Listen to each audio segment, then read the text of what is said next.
Here's how I cut 20 years off my career transition in just 6 months. And it's not what you think. Let me explain. Most people believe you need decades of experience to master digital marketing. But that's the old way of thinking. I discovered something different.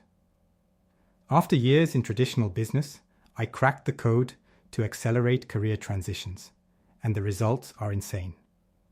I took 25 years of business experience and turned it into a digital marketing career in just 180 days. But here's what's crazy.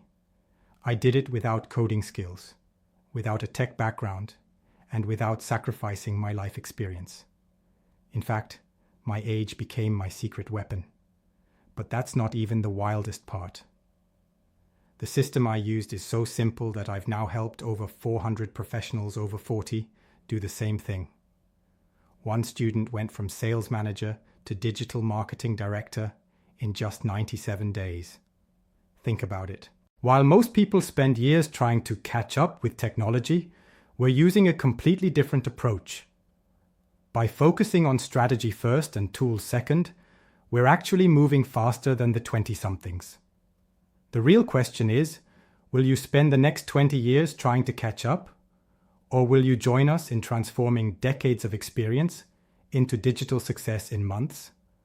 You're not starting from scratch. You're starting from experience.